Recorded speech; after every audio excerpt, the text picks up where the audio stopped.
अस्सलाम वालेकुम। Welcome to ATS legal forum. मैं हूं एडवोकेट तैयबा सैयद। जो मेरे चैनल पर न्यू हैं काइंडली सब्सक्राइब कर दें। अच्छा, तो आज का हमारा टॉपिक है जी extortion under section 383 of Pakistan penal code. First of all जो है हम डेफिनीशन की बात करेंगे। देखें, डेफिनीशन आपको देखने में थोड़ी सी लेंथी लग रही होगी, लेकिन हम अपनी मर्ज़ी से इसको शॉर्ट नहीं कर सकते हैं, क्योंकि कानून में हम अपनी मर्ज़ी से कभी भी अमेंडमेंट्स नहीं ला सकते हैं। ठीक है ना, किसी किस्म का रद्द बदल नहीं कर सकते हैं, क्योंकि लॉ को हम अपनी मर्ज़ी से चेंज नहीं कर सकते। ठीक है, तो एज इट इज़ हमने लिखना है जैसा कि सेक्शन में बयान किया गया है। ठीक है, तो डेफिनेशन है जी, whoever intentionally put any person in fear of any injury to that person or to any other by dishonestly induces the person so put in fear to deliver to any person any property or valuable security or anything signed or sealed which may be converted into a valuable security commits extortion। देखें जी, extortion क्या है। Extortion कहा जाता है इस्तेहसाल bill जबर। ठीक है, जब कभी भी, ये कभी भी हो सकता है। ठीक है, और ना कोई एक शख्स जो है ना, वो दूसरे शख्स को क्या करता है, जानबूझकर नियत से। ठीक है ना, और उसकी इंटेंशन क्या होगी, इंटेंशन होगी मेलाफाइडी इंटेंशन, क्रिमिनल इंटेंशन।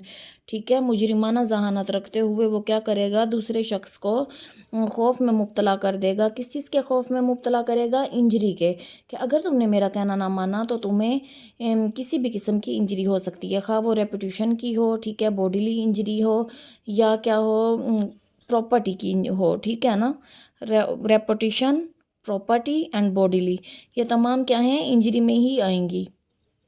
ठीक है, उसे यानी धमकाया जाए, खौफ व हरास फैलाया जाए, ठीक है, उसे ब्लैकमेल किया जाए, उसे विरगलाया जाए, इंस्टिगेट किया जाए। ठीक है, या फिर उसके पास यानी पर्सन ए जो है, ठीक है, ए के पास क्या है जी, सिक्योरिटी का चेक है पड़ा बी का।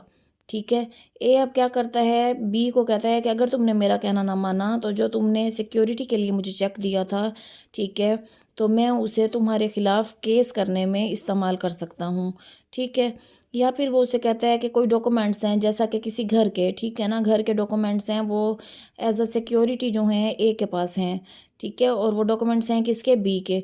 तो ए जो है वो ब्लैकमेल कर रहा है कि मेरे पास डॉक्यूमेंट्स हैं, अगर तुमने मेरा कहना ना माना तो मैं उन्हें मिसयूज़ कर सकता हूँ। ठीक है ना, यानी वैल्यूएबल सिक्योरिटी कोई भी हो तो वो भी कमिट कर सकती है एक्सटॉर्शन।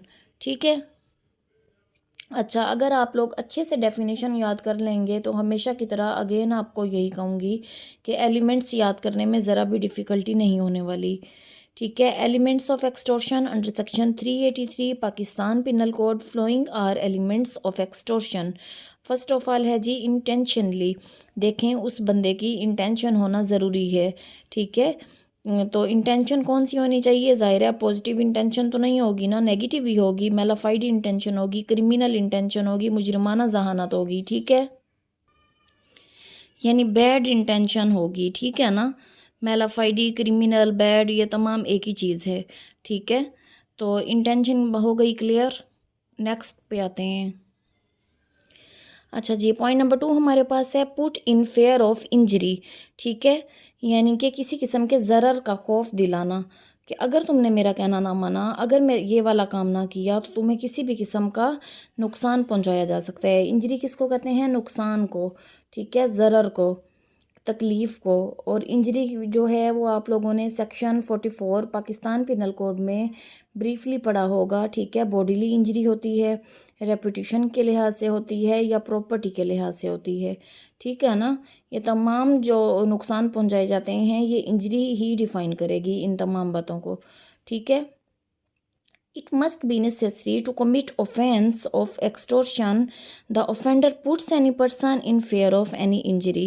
offender जो है, गुनाहगार जो है, ख़ताकार जो है, मुजरिम जो है, वो क्या करता है, दूसरे शख्स को खौफ में मुब्तला कर देता है कि उसे ज़रर पहुंचाया जाएगा। ठीक है, डिसऑनेस्टली इंड्यूसिस, विरगलाना, इंस्टिगेट करना, dishonestly to put any person in fear. ठीक है, किसी दूसरे बंदे को क्या कर दिया जाता है, बदयानती के साथ खौफ में मुब्तला कर दिया जाता है। To deliver any property valuable security, anything signed or sealed which may be converted into valuable security. मैंने आपको पहले भी बताया कि वैल्यूएबल सिक्योरिटी, ठीक है, तो जो ज़मानत के तौर पर उसके पास चीज़ मौजूद होती है, फॉर एग्जांपल चेक या डॉक्यूमेंट जैसे किसी घर के, ठीक है। अच्छा जी, इसके बाद हम देखते हैं कि एक्सटॉर्शन है क्या। सबसे पहले हमने क्या देखा, एक्सटॉर्शन क्या है, ठीक है। उसके बाद हमने पढ़ा कि एक्सटॉर्शन के एलिमेंट्स क्या हैं। अब लास्ट में हमने डिस्कस करना है कि पनिशमेंट क्या है। एक्सटॉर्शन तो हो गई, लेकिन इसके लिए कानून ने सज़ा क्या दी है, ठीक है। Punishment for extortion under section 384 Pakistan penal code, whoever commits extortion shall be punished with imprisonment for a term of 3 years, ठीक है। 3 साल तक की उस बंदे को सज़ा दी जाएगी जो एक्सटॉर्शन कमिट करेगा, ठीक है, या जुर्माना आयद किया जाएगा, या दोनों भी पॉसिबल हैं, जुर्माना भी और सज़ा भी। उम्मीद है कि आपको आज का लेक्चर समझ आ गया होगा। अगर किसी किस्म की डिफ़िकल्टी है तो कमेंट्स बॉक्स में आप कमेंट कर पूछ सकते हैं, ठीक है। इसके साथ ही आपसे इजाज़त चाहती हूँ। अल्लाह हाफिज़।